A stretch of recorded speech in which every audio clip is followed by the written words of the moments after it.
governments and the private sector are making in renewable energy will play a critical role in creating good-paying jobs and reliable sources of clean energy to power South Africa's economic growth.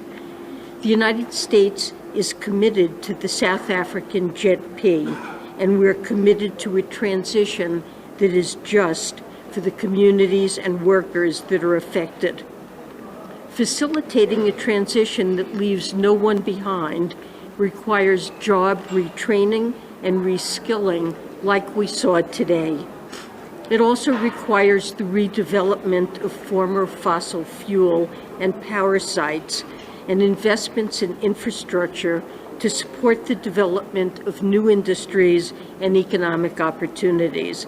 And that is exactly what the United States is committed to do. The JET-P and the initial $8.5 billion financial package from South Africa's international partners, including the United States,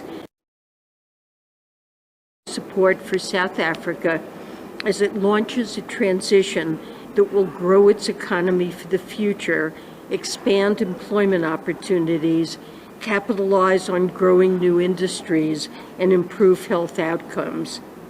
Seeing the programs here in Mpumalanga today gives me confidence in South Africa's commitment to capitalize on this opportunity, and the U.S. will stand alongside and support South Africa in the years to come.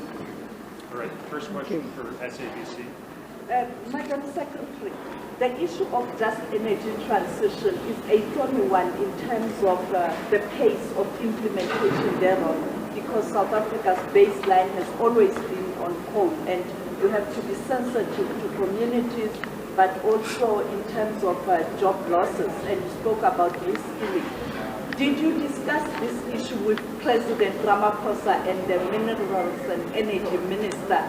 Because there's some sense that there's a pushback to implement the just energy transition. And particularly looking at the G7 member countries, some of them have gone back to coal. Did you discuss that? Well, I did discuss the South Africa's JET-P with both President Ramaphosa and also the Energy Minister.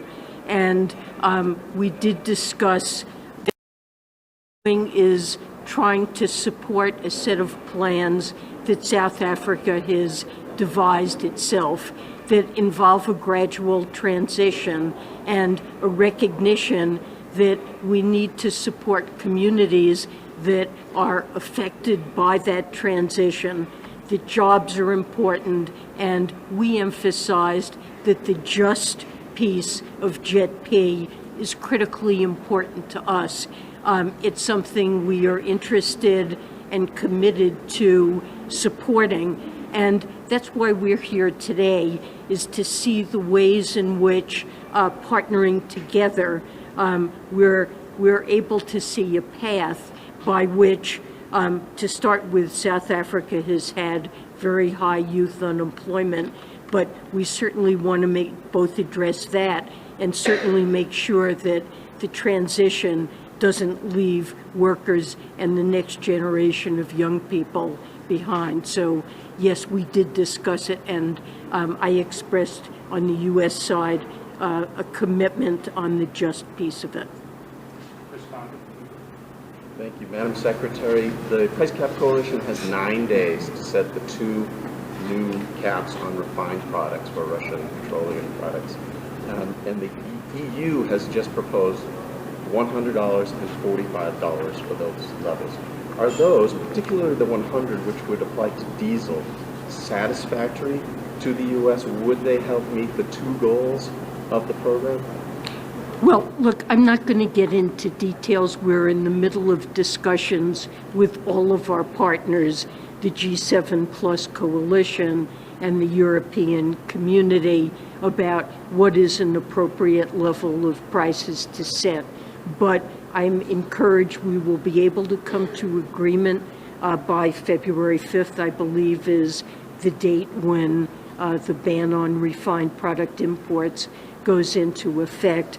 And it's clear that we share the same set of goals. We're pleased that we think that set of goals, although it's early days for the operation of price caps, we think the crude price cap has been working to help us achieve these goals, and I feel confident that we can come to an agreement, but I don't want to get into the exact final details on where that's going to land.